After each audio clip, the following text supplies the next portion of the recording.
Konfirmasi positif COVID-19 telah menembus 100.303 kasus. Satgas Penanganan COVID-19 mengingatkan Indonesia masih dalam kondisi krisis. Bahkan dalam sepekan terjadi peningkatan wilayah zona merah yang tersebar di 7 provinsi.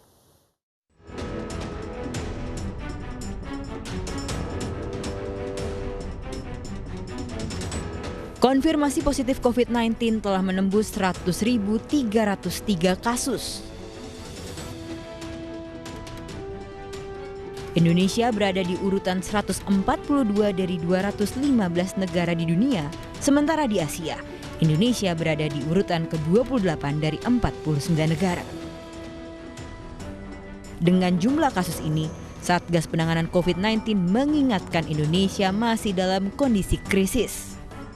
Bangsa Indonesia mencapai angka yang secara psikologis cukup berarti, yaitu 100.000. Dan ini mengingatkan semua pihak bahwa Indonesia masih dalam kondisi krisis. Untuk itu kita perlu tetap waspada bahwa masalah ini masih berada di Indonesia dan di seluruh belahan dunia.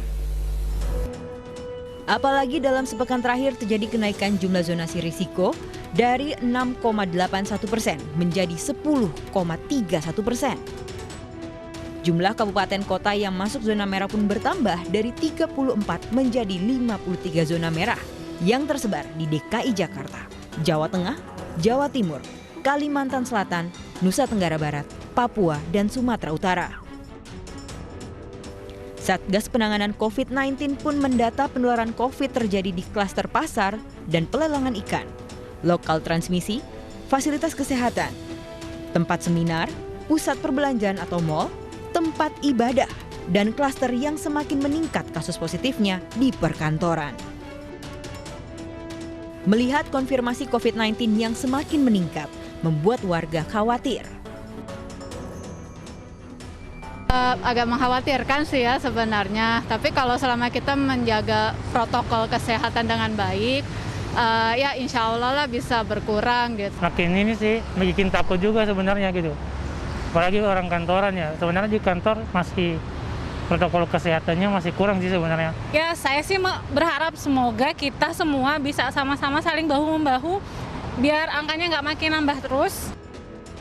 Meski ada kekhawatiran, pelanggaran protokol kesehatan COVID-19 masih sering dijumpai, seperti tidak menggunakan masker, mengabaikan jarak fisik, hingga mengambil jenazah konfirmasi atau probable COVID-19.